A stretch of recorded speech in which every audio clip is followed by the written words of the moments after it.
All right, hey guys. This is my first time live, just talking to the camera, just me. So it might be a little weird, but I feel like this is something that I want to get better about. Hopefully, not always by myself, but just in terms of doing live shows and things like that. So I'm just gonna do a quick rundown of this card, which starts in like 11 hours now. Um, so we'll just start at the bottom. And it's Marina Spacek versus Stephanie Luciano. Spacek is from Serbia. I'm not sure if she's from Belgrade necessarily, but she's from Serbia. So she will have what crowd is there for the first fight on her side. Um, she's younger, but not a lot younger, as you can see. So I don't think that's too much of a difference. The reach is pretty even. Luciano's taller by 2 inches. So Luciano's going to be bigger, and she's the one that has more UFC experience. As you can see on UFC stats, we have all zeros for Marina Spacek because she hasn't fought in the UFC yet. For Luciano, 5.2 strikes per minute is a very good rate. Accuracy is only 42%, not that good, but not awful. 64% defense, very high. Anybody you see over 60% defensive rate, I'm always going to point it out, and it's something I like. Good striking defense can go a long way. So, yeah. So I like her. I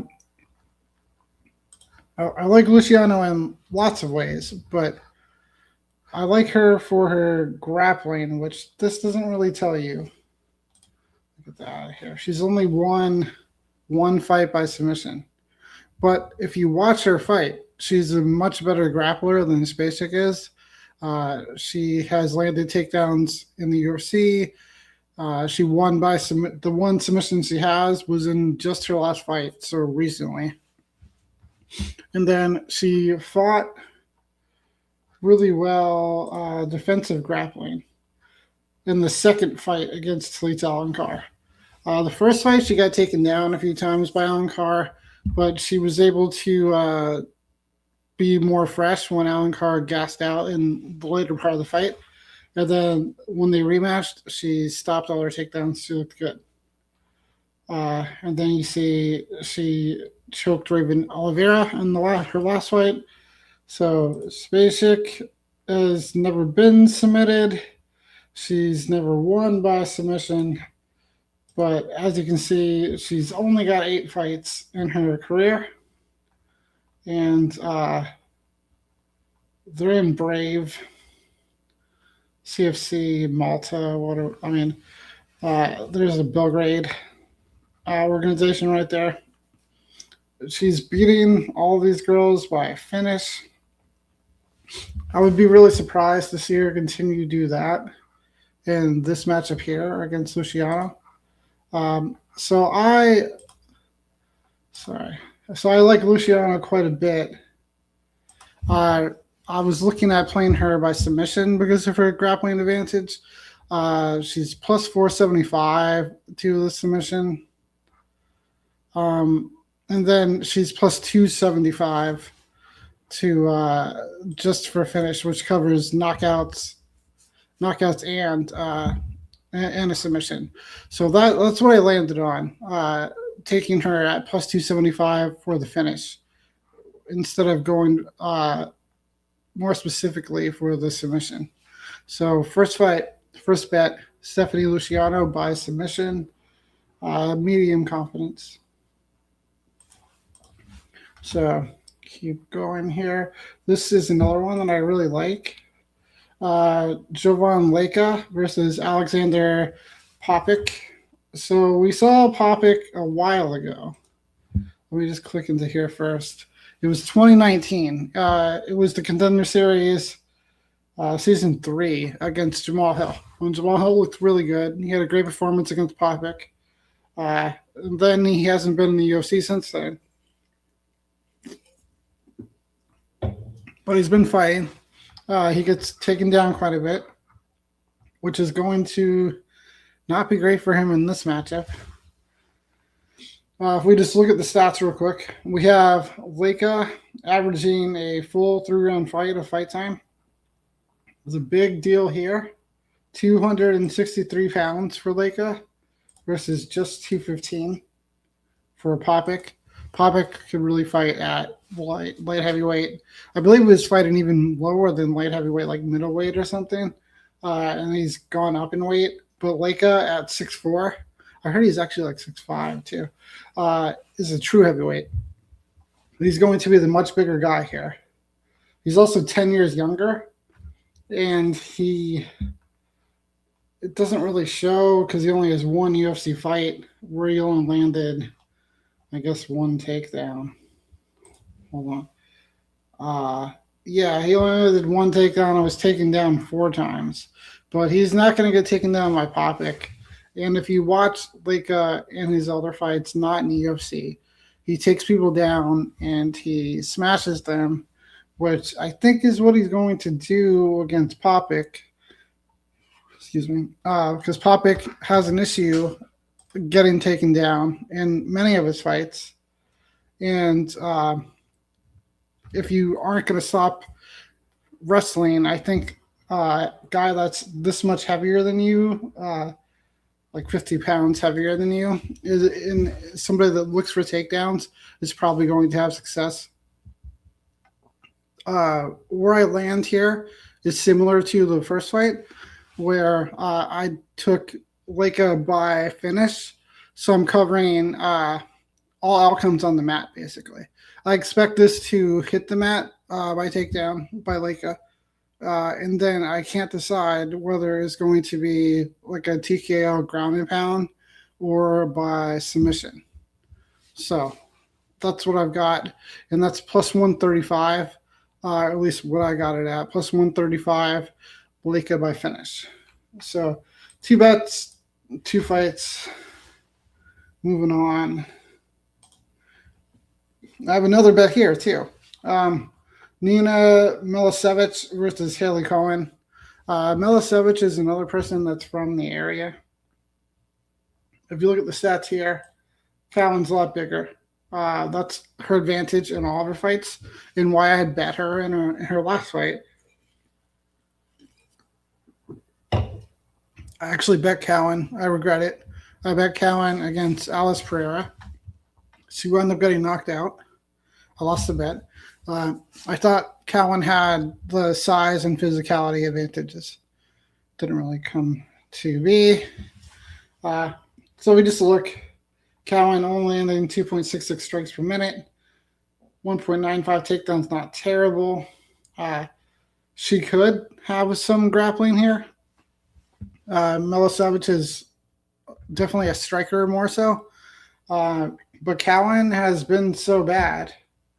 If we can go over to go over to SureDog real fast. It's probably going to give me 100 ads again.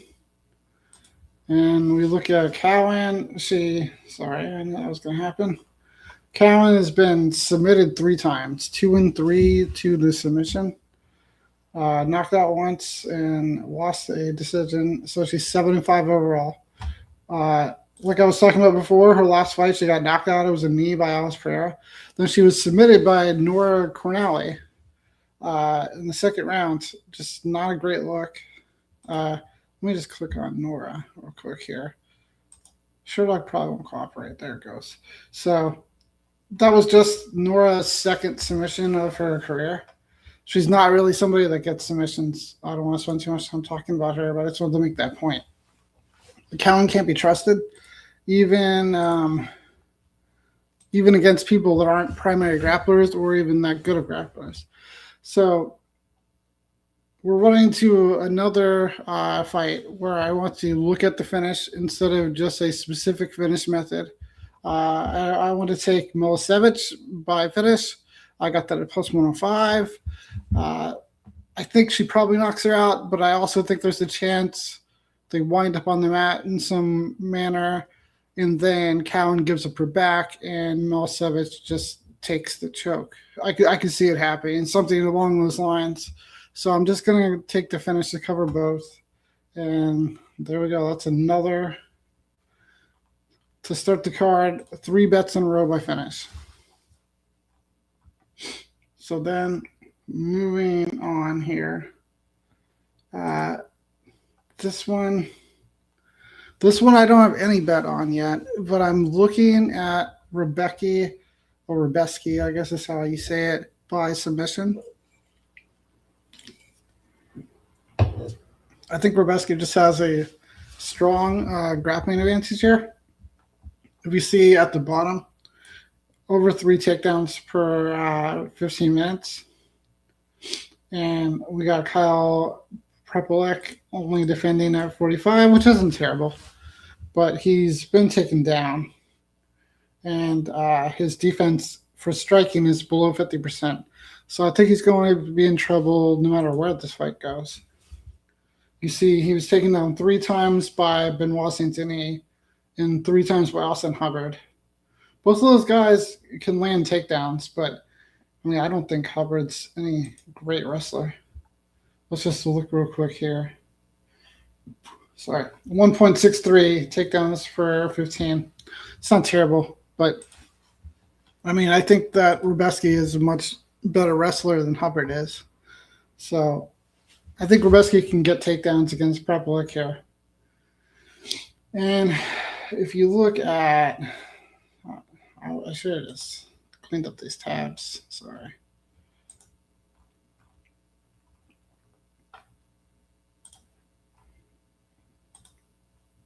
(18-10) record. First of all, I can't stand this PFL intro. I wish it would stop happening. 18-10 overall record for Kyle Prepolek, and he has been submitted 3 times, knocked out once, 4-6 to the decision.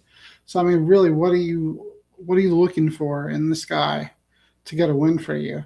He has a losing record to the decision, almost an even record to the submission. When we're talking about 7 submissions, 4-3, that's, you just don't see that too often. And he's 10-1 to the KO, which is, I guess, his strong point. But I just don't know if I can see him knocking Rebecca out. I mean, he got knocked out by Drew Dober. So he knocked out these guys before he was in the UFC, or before he was back in the UFC. Yeah, he's not having success in the UFC, as you can see when I'm scrolling here. So let's just look at Rebecca real quick. 7-1 by the submission, so much stronger metrics.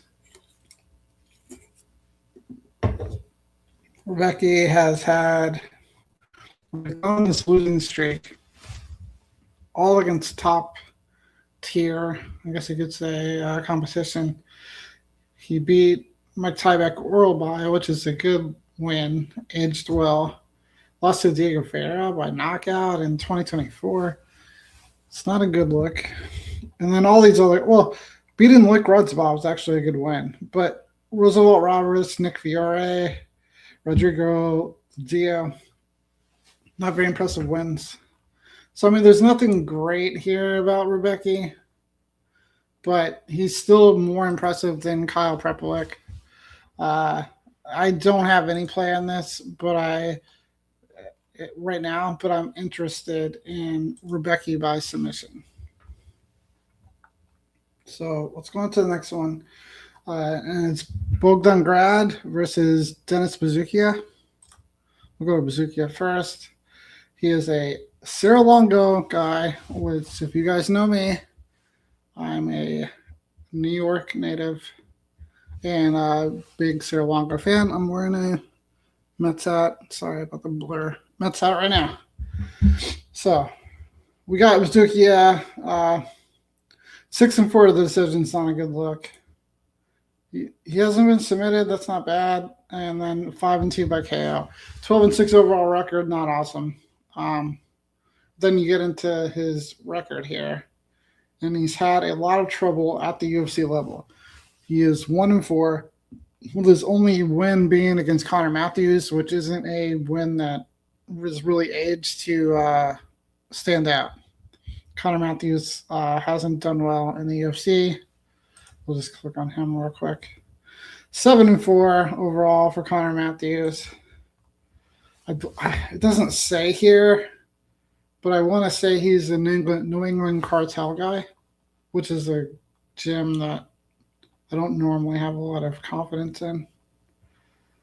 So, yeah, he lost to Bazookia, Jose Delgado, and Yadier Diwali, which, I mean, those aren't bad losses.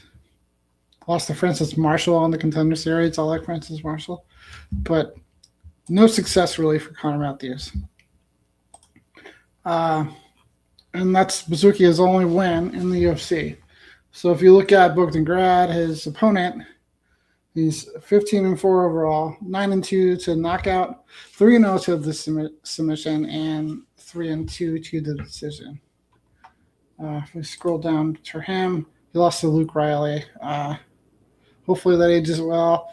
Muhammad John Naimov, pretty good also. So those are decent losses. Then he beat Lucas Alexander. Michael Aswell, pretty good win, I think. And I don't know who this guy is. Lost to Tom Nolan on the Contender Series. So, I mean, a decent amount of wins at the UFC level, or at least the two. If you count the Contender Series, I guess he has a losing record, but he's fought names that we can recognize. And then he has good submission metrics, especially in comparison. So, sorry, I'm just looking for my other tab here. If we just go...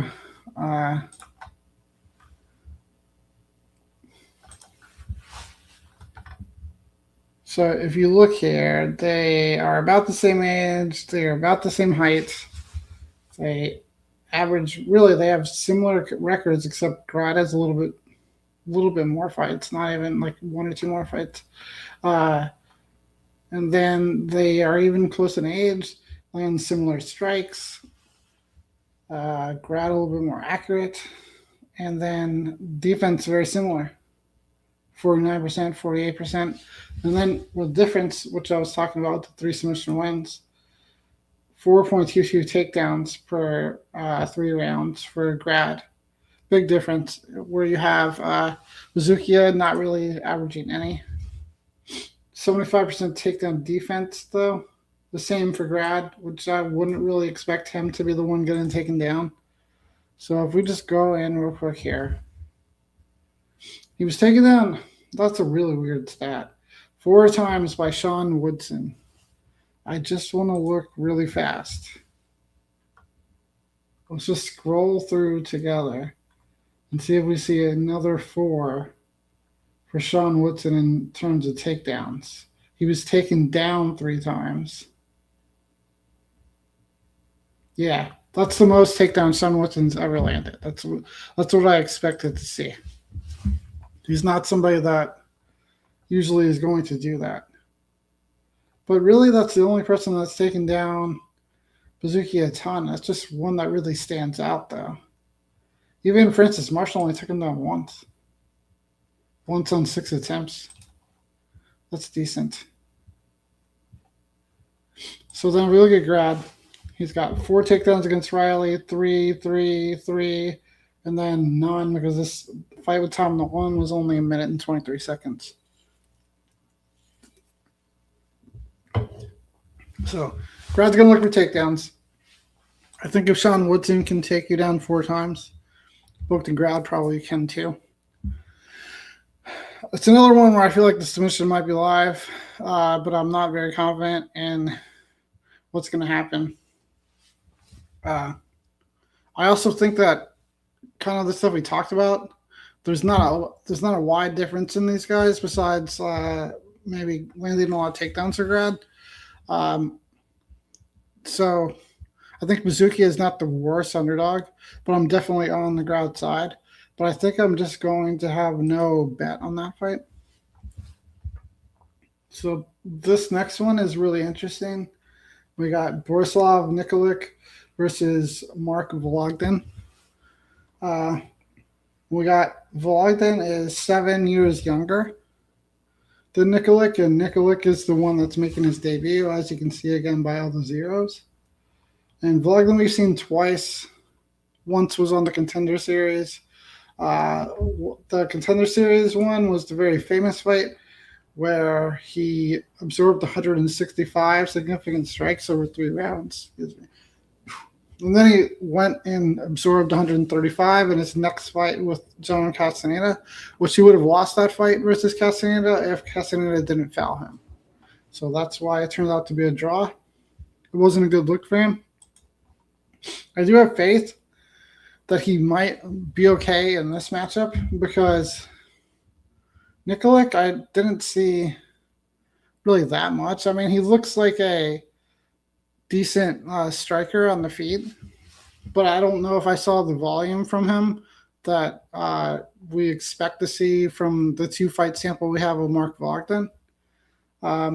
What's interesting to point out, it's always going to be interesting in Mark Vlogden fights, is the height.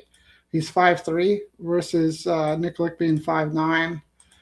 At 135 pounds, 5'9", I feel like is tall, and then 5'3" would be short. So that's why you got a 6-inch difference with these guys. Okay, sorry. I'm just seeing the chat now, guys. This is my first time really doing this by myself. All right, so yeah. What's up, BT? So you're just talking about this now. So you're talking about the Nikolic and Vlogden fight, BT?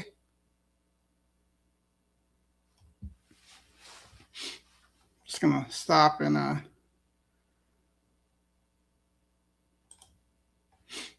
gonna put BT up on the screen. Yeah, so he says yes. So that's cool. Yeah. So I'm not betting this one is what I'm eventually gonna get to also. I was talking to my pal Arkansas MMA Bets.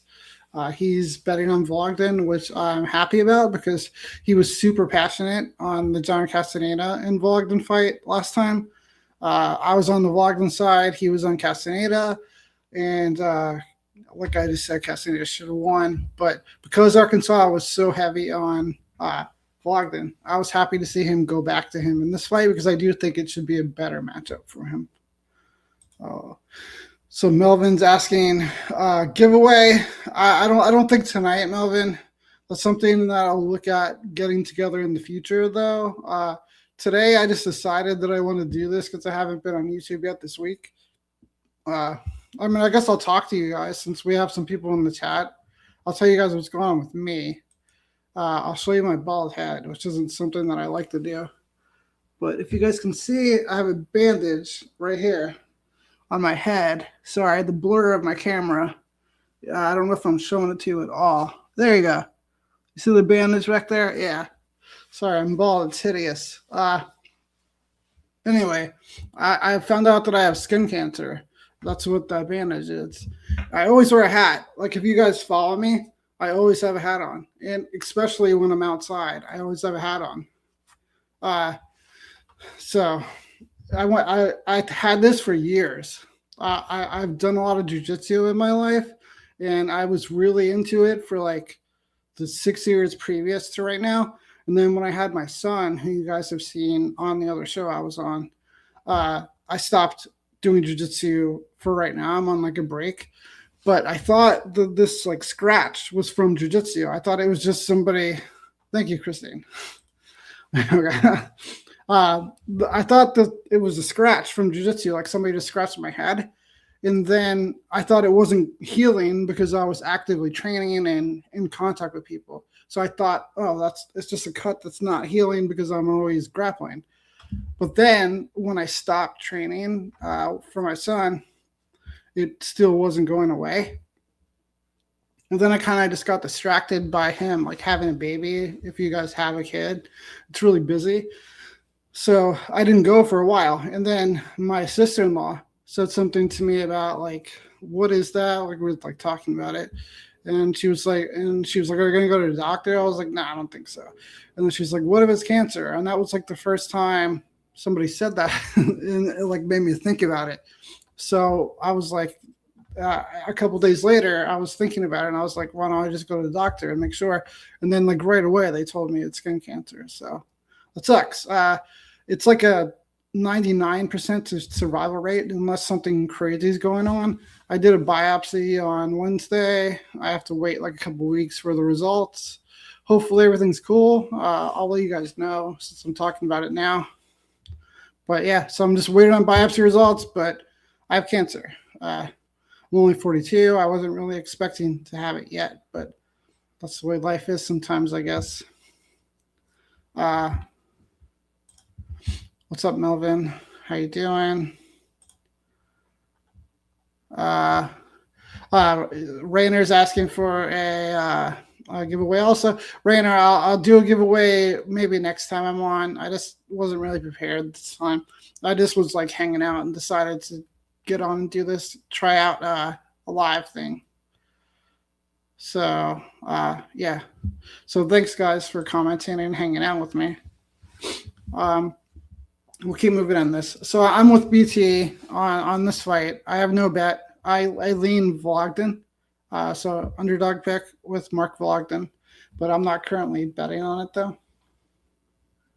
I think that he probably wins by striking volume if he wins. So this one's interesting. We have a physical specimen in Michael Oliveira, and then somebody who's on a 2 loss streak in Oban Elliott, somebody that I used to think pretty highly of coming into the UFC. He was this guy from Wales training in Jack Shore's camp, and I was a big fan of Jack Shore and Jack Shore's prime. So I thought Oban Elliott's going to be good too. He showed some wrestling ability and some good striking and ability to mix it together. I thought he was good, and he won his first 3 fights in a row. And then he has lost pretty badly 2 times in a row. Versus Ko, he was dominated by getting taken down and not being able to really get back up.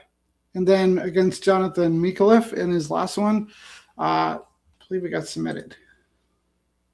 Yeah, he got submitted in the second round. So he was taken down 6 times by Ko, and then submitted on 1 takedown by Mikulev. If you look here, though, he was taken down twice by Val Woodburn. Val Woodburn is like really small. So that's not a great look. Yeah, I think that's a pretty good look, BT. I think he's probably going to finish him. This is one that I'm actually not betting on either, though. So I agree with you. Me and you on the same page, BT. I think I'm picking Oliveira to win, probably by finish. I think Elliott's just going to look bad, and maybe this will be his last fight in the UFC. Oliveira has 100% takedown defense, but that's just on a 1 fight sample size. He only defended 1 takedown, so that doesn't tell us anything. So if Elliott did try to get takedowns, he might have some success there. But I expect that Oliveira is going to be more dangerous. I'm just going to look at SureDog real quick here. Just ignore all these stupid PFL ads. So we got 8 wins, 8 of his 9 wins by knockout, 89% of his win equity is by knockout for Michael Oliveira. He's knocked out a bunch of people we've never heard of, but it is in the LFA, which, I mean, you can definitely have worse organizations. And then Elliott's been knocked out twice, and 50% of his losses are by knockout because he only has 4 losses. So, not a great look. Where was his? I don't know who that guy is. He was knocked out in Cage Warriors, though. Oh, wait a minute. Knocked out by Michael Figlak. Michael Figlak is a good fighter from Cage Warriors. Oh, yeah, he wasn't knocked out in his last 2 fights. That's what I was confusing, and that's what I was like unsure of for a second. So Michael Figlak, not a bad loss, but not a good run lately for Elliott. 6-1 by decision is strong, though, especially when you compare that to 1-0 by decision. So I would say that's probably Oban Elliott's best chance in this matchup is by extending the fight, dragging it out, and hoping that Oliveira gets tired. Then maybe Elliott lands some takedowns and takes over. Maybe he gets a submission, something like that. But I'm going with Michael Oliveira here, and no bet on that fight either. Another one that I do not have a bet on because I think that this fight could play out very closely, and that's Ludovic Klein versus Tafik Musayev. Klein is somebody I really enjoy, somebody I really like.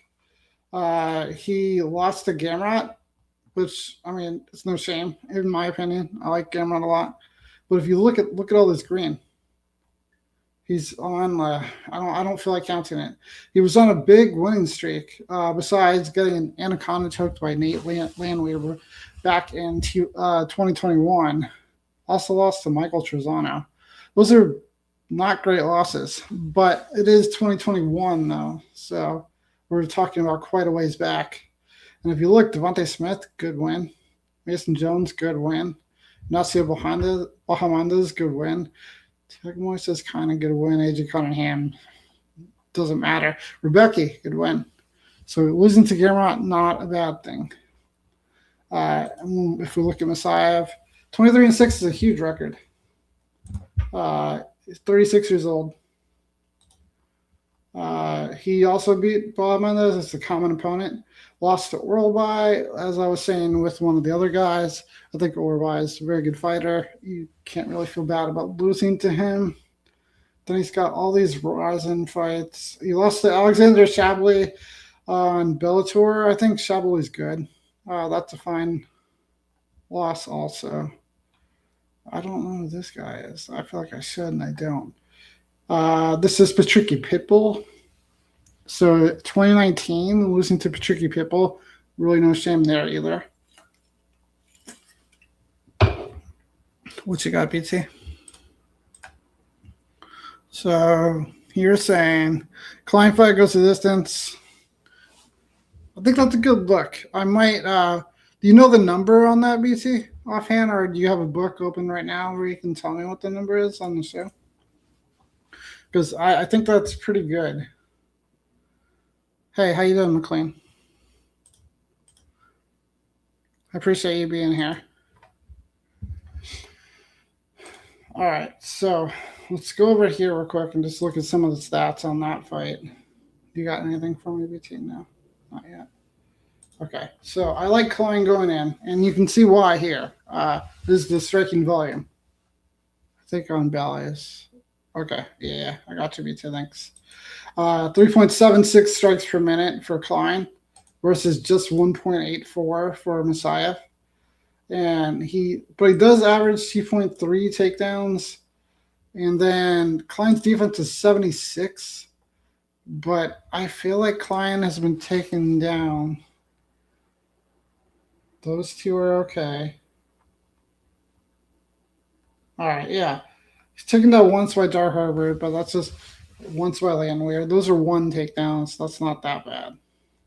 So besides pretty elite grapplers like Gamrot and Rebecca, Klein's not really getting taken down. So Musayev, he's not taking down Orlby. And he took down Ignacio Bahamondes, which, I mean, let's just look real quick just to prove the point. Who's taking down Bahamondes? Oh, Rafael Fiziev. How many times does Rafael Fiziev land 4 takedowns? Not very often. Bahamondes taken down 3 times by Klein. That's interesting because that's the other guy we're talking about. And then all these ones 0. But Bahamondes can be taken down. I feel like I've bet on him to get taken down before. So I like Klein here. I like him by volume and the fight mostly staying on the feet. I just want to go back to Sherdog real quick because what I like to use it for the most is win conditions, which we got 3-1 by the decision for Musayev, 2-4 by the submission. Interesting. And then 18-1 knockout. That's crazy. 18-1. So 7-2 by decision. So Klein is better when it goes distance. 8-2 by submission. That's interesting, my friends. All right, so I'm with BT, and I kind of lean this fight to go long because both of these guys don't get knocked out that much. But if you look 8-2 right here, sorry, 8-2 right here, but a submission for Klein. Let's just scroll down and see when his last submission victory was. It's a long time ago. That's not a good sign. That's not a good sign. All right, so he was getting submissions versus low-level opponents, it looks like. So it's not as good. Minus 143 on Bally's for the distance. I'm not sure if I want to take that or not. That might be a little too rich for my confidence level. What do you think about that, BT? All right, so Klein's submission wins haven't been for a long time. So that's not great because I was seeing this as possibly a avenue to attack this fight. 2-4 by submission here for Masayev, which he was submitted by Urabai with Kimura. And then he was submitted by this D'Souza guy by Triangle Choke. So going by the stats, it looks like it's live for Klein to win by submission, but that's not something I really want to get too involved in too much. BT just showed us the number for the fight to go to distance. I'm not wild about that number, so I think this one is a pass for me, but I do think I like Klein by decision. Let's see what. This is a big one. Okay, so two debuting fighters here. We got Milos Jancic. Sorry, I was just trying to see how long I've been going here. Versus Noah Gugnon. Both of these guys are debuting, and they're both the same size. And then we have no stats for either one of them. So I don't know why I'm on this page. Plus 125 for... That's a little bit better. I don't remember if we talked about this, BT. I think we probably did. I moved from New Jersey to Orlando, Florida. In Florida, because the government is stupid, the only sports book we're allowed to use is Hard Rock Bet. So that's the one that I exclusively bet on now. So I would need to know what the number is on Hard Rock. If I can get Klein for plus 125 or better for a decision, I might be interested in taking that. No, not. I don't know if I want to get into that story or not. I'll try to tell it fast. So my bookie here, I'll put this up on the screen. My bookie and all those other ones that used to be around or are still around. I don't remember what their names are anymore. All of the illegal, like overseas books, they're all kind of connected. It seems like, because for one, they charge your credit card as something like ambiguous. Like the one that I reported, which is what I'm getting to, was like a laundry service. So they charged me for a deposit, and then they put on my credit card some kind of laundry service as the charge. So I was like, what is this? Like someone stole my credit card. Like I had no memory of spending like $150 at like a laundromat or something like that. So I reported it as fraud. And then the next time I tried to bet on, it was my bookie or one of the similar ones, I couldn't make a bet. It was like coming up as an error.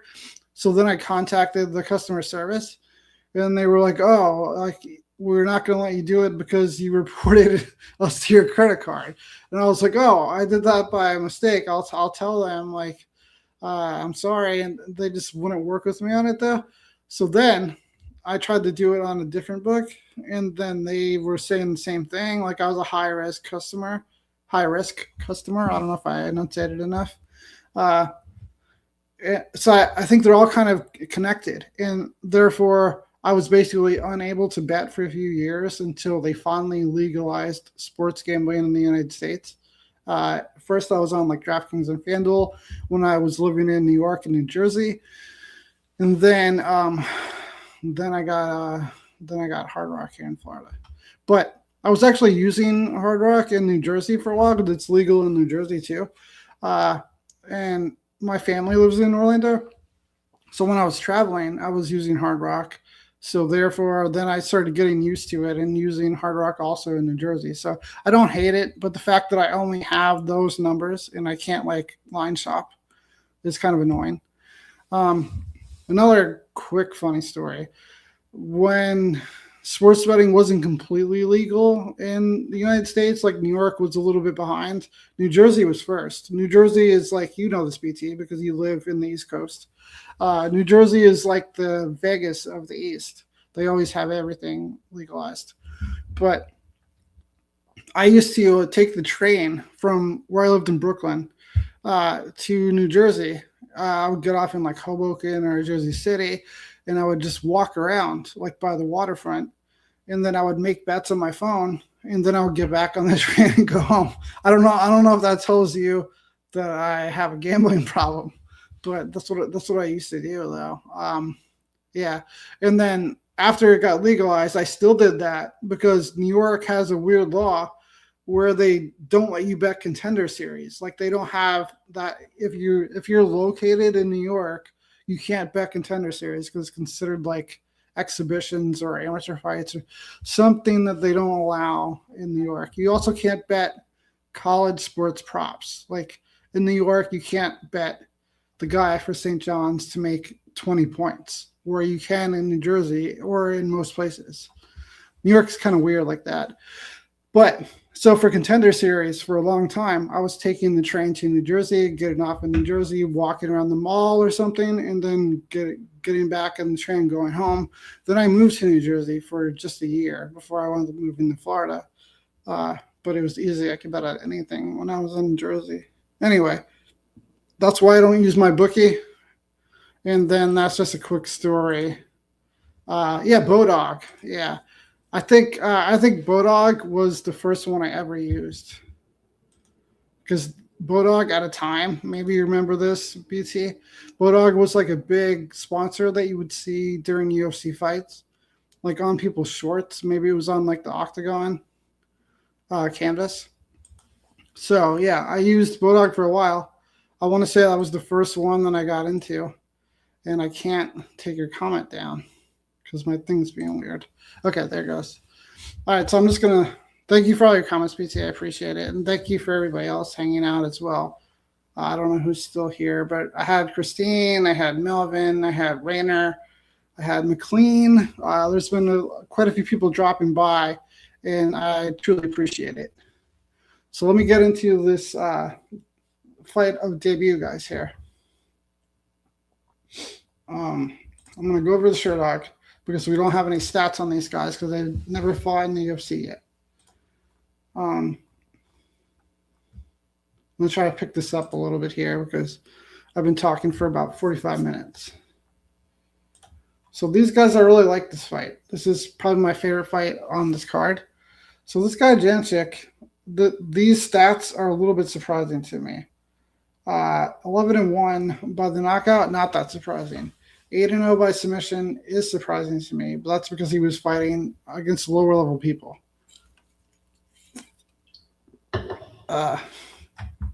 He's from Montenegro. I haven't heard of anybody fighting from Montenegro. 0-2 to the decision, not a good sign. But the reason I'm surprised by him being 8-0 by submission is because when I watched his fights, or some of his fights, he wasn't really a good grappler. I didn't think he was good on the mat, and I didn't think he was good at stopping takedowns, and I didn't really see him having too much offensive wrestling success. So then if you look at his opponent, he's 3-0 to the submission, 6-1 to the knockout, 0-1 to the decision, also not a good look.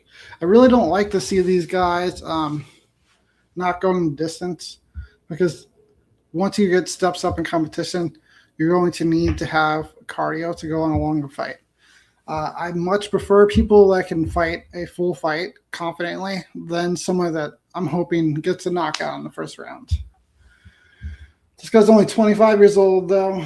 He's from France, but he fights with Bulgarian top team. That's interesting. So maybe he's kind of local. I'm not the best geography guy. I would have to ask my wife, but she's sleeping. Bulgaria, to me, has got to be kind of near Serbia, though. So here, BT, I'll put you up there. You have Jancic money line. I think that's fine. It's basically a pick and fight odds-wise right now. I'll say why I like this guy, Gugnon. I think that he has shown the much better ability to mix the martial arts. From the fights that I watched, he was the much better offensive wrestler to me. He was a much more willing offensive wrestler. And he also mixed up his strikes a little bit more. For Jancic, I thought he was super aggressive. I thought he was a good boxer. But then that's basically it. Like, I didn't think he was a good wrestler or a grappler despite his 8 submission wins. And I don't even think I saw him throw a kick. He's basically just a boxer, if you ask me. And since we don't have stats on his volume, I think his volume would be pretty good because he really goes for it. He's a very aggressive fighter. But Gugnon is also an aggressive fighter, and his ability to mix things up a little bit more. And I think that he can land takedowns on Jancic. I'm going to have to lean Gugnon here. And this, like I was saying in the BT, this fight is kind of like a pick 'em fight right now. So if it stays that way, maybe I'll find myself onto a bet on Gugnon because I do like this fight and I'm excited for it. But right now, I have no action on this. I'm just excited to watch it. All right. So this next one, very interesting if you ask me.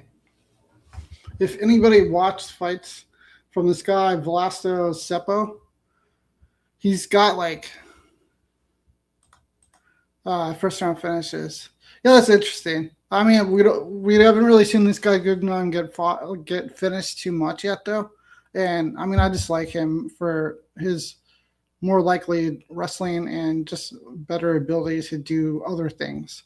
Like I said, I think I only saw Jancic land punches for the most part. So, but I can't fault you for taking Jancic here. It's lying the way it is for a reason, and I've seen other people like him too. The Seppo guy. I don't know if you watched him, BT. No, I'll get my dock out of here. Sorry. That sucks. Let me close this while I'm at it. Gotta love live shows. I guess it's just never gonna go away now. That's sweet. I don't want to make you go away. I'm just gonna ignore it. Okay. Just ignore my dock. Sorry about that. All right. So you have Seppo. That's very interesting. Do you have a number on that, BT? Because I would be interested to know what kind of number you got. Because my opinion on Seppo is he probably has about 7 minutes of cardio. He's very aggressive, almost cartoonishly aggressive. He is reckless. He's going to. I'll be shocked if he doesn't charge at Gilbert Urbina when the fight starts and just try to kill him. The problem with Urbina, and we've seen a lot of him, is that if you look at these stats, these are good. 5.57 strikes per minute, 2.86, but we'll get to that. He's lost 2 in a row to Raki and to Medic. Getting knocked out by Raki, not that many people have done that. Submitted by Ryan Battle, and then he beat Orion Koshi. I wanted to like the Koshi brothers, but I see. Just a topology bet for BT. Yeah, that's got to be a huge number. If you try to find it, a late round 3 TKO from Seppo, it's got to be a big number. Because I don't think it's super likely myself. I wanted to like the Kosi brothers, big wrestlers, but they just didn't have it. This is really bothering me if this doc came up and it won't go away. But so not a great UFC run for Gilbert Urbina. I don't think he shows good fight IQ. There's probably a problem in this fight because I feel like if he takes down Seppo, this guy Seppo looks like he has no idea what he's doing if he's on his back, and he's going to get tired pretty fast because he's a big, strong guy. I really think Gilbert Urbina could submit this guy, but I just don't think he's going to make the right decisions in order for that to happen. I think Seppo's going to lose in kind of a funny way, like hilarious fashion at some point in the UFC, as long as he stays there. But I don't think that it's most likely going to be against Gilbert Urbina. I think Urbina's probably going to do something silly, just try to strike with this monster and eventually get clipped. We don't have stats on Seppo, but I think Urbina might have the striking volume advantage. But only 44% defense isn't good against somebody that's going to be so much stronger than you. Let's get a look at Seppo here. Look at this guy. Get this ad out here. You guys see that? He looks like a beast. Scary man, just 31 years old, 6'1". He's got 10 wins by knockout, only knocked out once. 4 submissions. He's fought a lot in Octagon, which, I mean, you could fight in worse organizations than Octagon, so that's not bad to see. We got Urbina, more UFC experience, but a 7-4 record. 2-2 by knockout, 2-1 by a submission, 3-1 by decision. He has been knocked out slightly most of his losses, which is what Seppo is going to want to do. So I think more likely than not, this guy, Seppo, gets a knockout here against Gilbert Urbina. But if you can stomach it and you find a good number on Gilbert Urbina by a submission, there's worse bets you can take on this card, because the problem is I can't trust Urbina to take him down and make the right choices. But Seppo cannot survive on the mat for an extended period of time. I'm like almost sure of that. If Gilbert Urbina gets the takedown and early and he's on top of Seppo for like the entire round, I think there's a decent shot he's going to submit him. And I think the number that you're going to get for an Urbina submission is not going to reflect that. So if I was going to bet this fight, I would look at, I might go kind of BT's way a little bit and look at like a round 2 knockout for Seppo, because I'm sure the round 1 is like minus 140. So I don't want to pay up for something like that. I would look at Seppo by round 2 knockout or Urbina by submission. Those would be the 2 bets I would be looking to make on this fight. But right now, I don't have anything on this one either. So real quick, just review what I do have. I have Stephanie Luciano by finish. I have that bet plus 275. It's its first 3 fights. Jovan Leka by finish plus 135. Nina Milosevic by finish plus 105. And those are the 3 bets that I have so far. And I've talked about ones that I'm close to making. And one of those would be Seppo by a round 2 knockout, I think. But it's got to be early round 2, because I don't think he's going to have much more left if the fight gets into round 2. Thanks, BT. All right, so this one I don't have a lot to say about, because I think this fight's just, it's kind of crazy to try to predict. If I was going to bet this fight, I would be betting on Dusko Todorovic, because I don't have any confidence in Robert Valentin anymore, but I have very little confidence in Todorovic. I think this is kind of like the like stay clear. People like to say like 1-800 gambler fight of the evening. Neither one of these guys should be trusted with your money. So let's just get into here. If you look, Todorovic has a great striking volume advantage, 4.73 to 1.3, and he lands 57%. The landing accuracy is even, but the volume is not. Look at this defense. That's 30. I don't know if you guys can see that. Let me try to, make it a little bigger. That's some of the worst defense, 33% striking defense that I've ever seen. I think Todorovic's going to knock this guy out. You have it over 1.5. You have it over 1.5 and Tudorovic to win, BT. That's probably pretty good if that's true. I really think there's a good chance Tudorovic's going to knock him out. Maybe I am Amex. I started this off talking so badly about betting this fight, but I really think Tudorovic has a good chance at stopping Valentin. You just look at the numbers here, 1.77. This could lead to him getting a knockout also. Like, if he takes him down, he smashes him on the ground. He's only got 55% takedown defense. He attempts a lot of submissions. That's just kind of who Robert Valentin is. But he's got 3 losses to begin his career. And then he's got this win over Julian LeBlanc, who's not a UFC guy. And then the losses for Tudorovic, excuse me, it's a cough. Not that better. Not that much better. He lost to Zachary Reese. Not great. Then like Mansour Abdul Malik, that's cool. I like Malik. CLD, I'm not a huge CLD guy, but he definitely should beat Tudorovic, so that's fine. Chidi Njukiani, I don't think he's very good. That's not the best loss. Getting knocked out by Punahele Soriano. Not a good look either. Then Robocop, taking him to decision, that just doesn't make sense. Getting knocked out by Soriano, but then going the distance with Robocop is kind of doesn't line up for me. But lots of losses. Look at all those losses for Dusko Tudorovic. A lot more UFC experience for Tudorovic. They're about the same age. He's slightly shorter.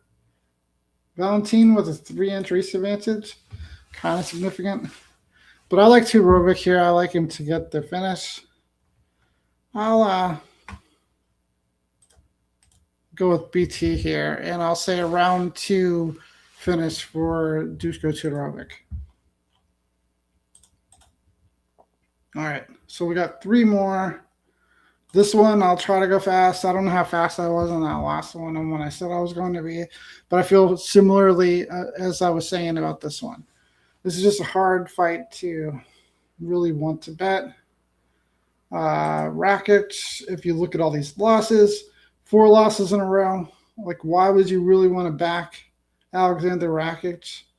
And his wins are Anthony Smith, Thiago Santos, oh my God, Jimmy Manoa, Devin Clark, Justin. Oh my God, this is like a who's who of the worst people that the UFC have had in the last 10 years. That's the wins for Alexander Rakic. And then he's lost his last 4 in a row. Why would you have any faith in him to win a fight? But the reason here is because he's 13 years younger than Marcin Tybura.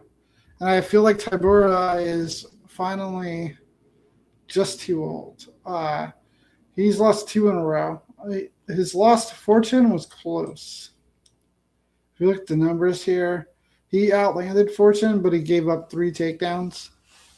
It was still a close fight, even though it was a unanimous decision. I did think Fortune won. I don't have any problem with that decision.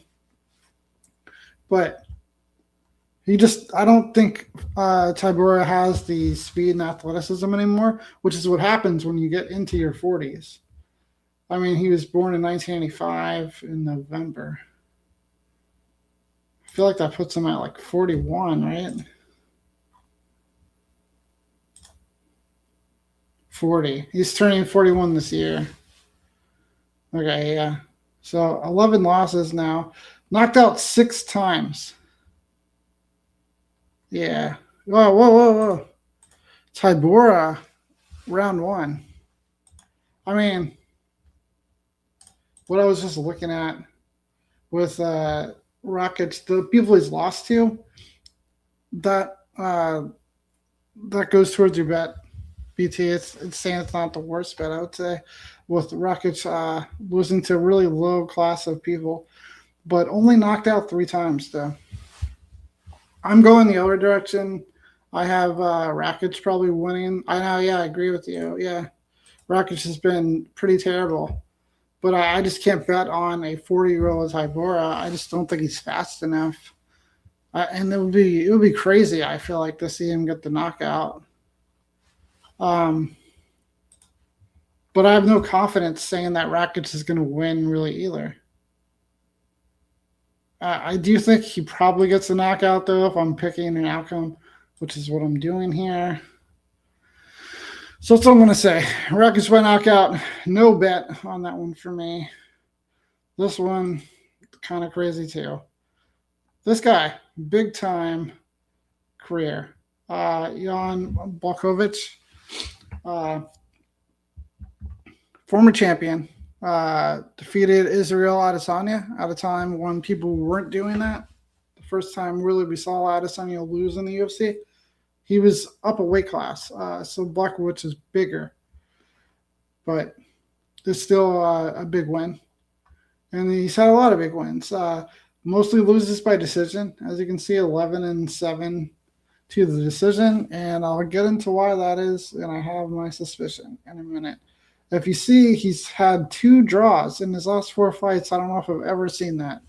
So 2 draws, 2 losses by decision in his last couple of fights. His last win was a knee injury by Alexander Rakic, who we just talked about. And then he was submitted by Glover Teixeira, which, I mean, Glover Teixeira is great. I love him. But how old was Teixeira in 2021? He was probably pretty old.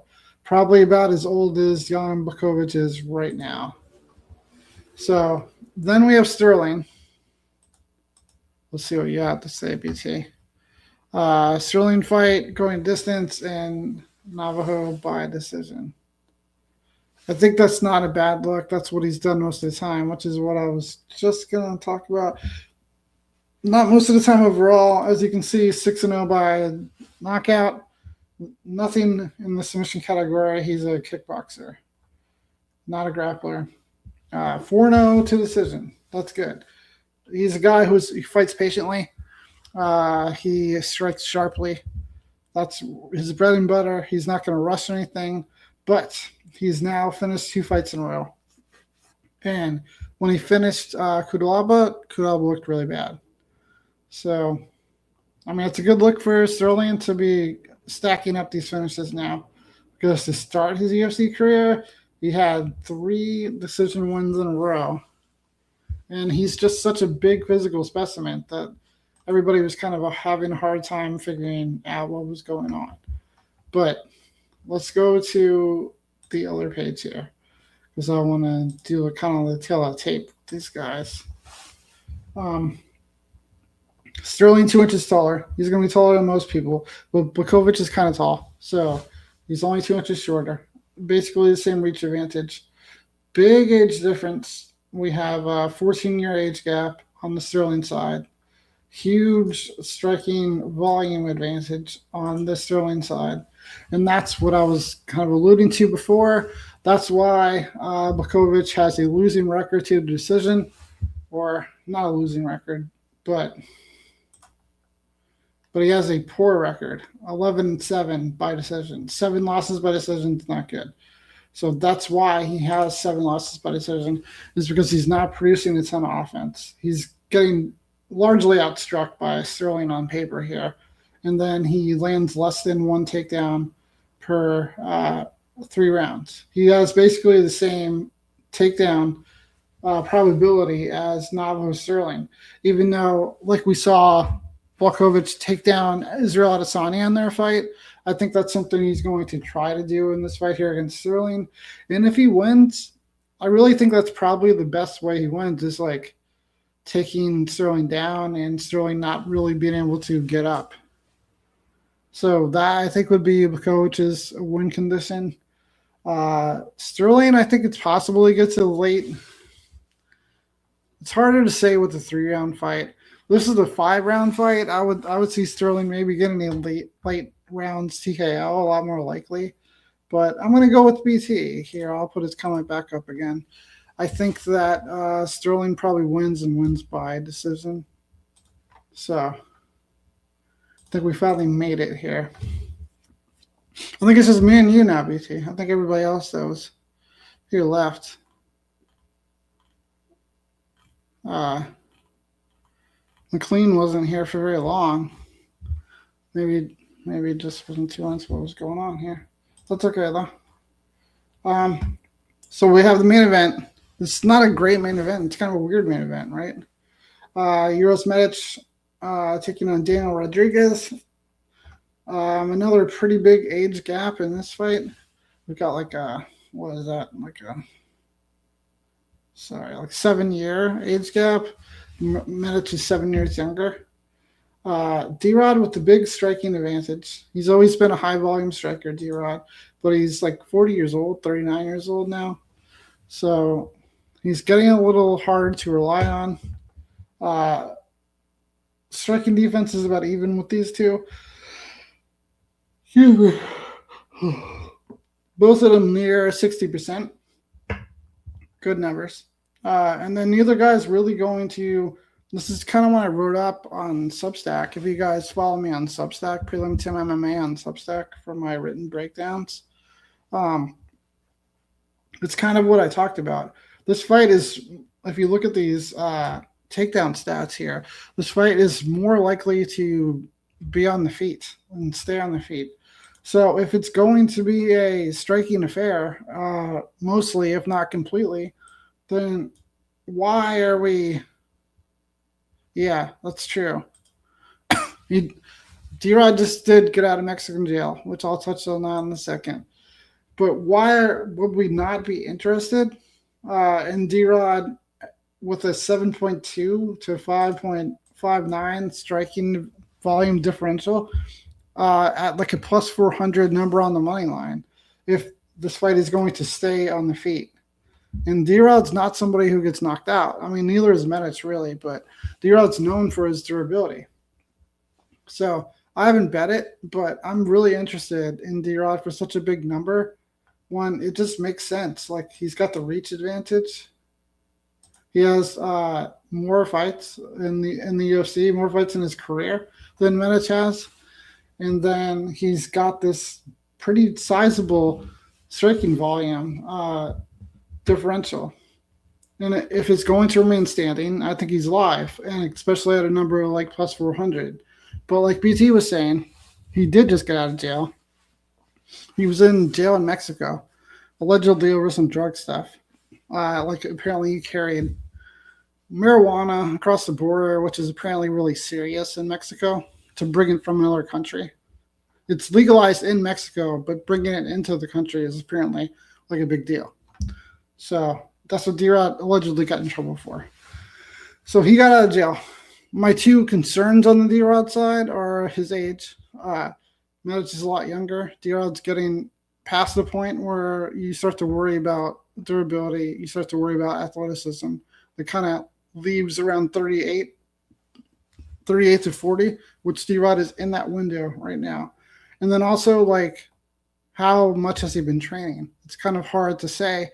When he was just in jail, it's kind of hard to feel good that he's been putting in the time in the gym, whereas Medic, I mean, there's no reason to think he hasn't been.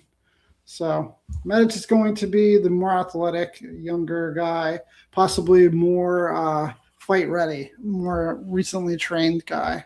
D-Rod coming out of jail is going to be the more experienced, potentially tougher guy. Cardio, I might give D-Rod the cardio advantage. This could go 5 rounds. I could see D-Rod still being live as the fight gets long. And then he's just going to, if he's at his best, going to put up a lot of striking volume. Big underdog. I'm picking D-Rod to win. I haven't actually bet this yet at plus 400. But if you're looking for an underdog, for all the reasons that I've laid out, I think you can do worse. If he's going to land strikes and they're going to stay on the feet, it's a big number on Daniel Rodriguez. So that's all of them. That's the entire card. I talked way longer than I thought I was going to. Hopefully I was clear, and hopefully I was like somewhat entertaining. BT, do you got anything else to say before I get out of here?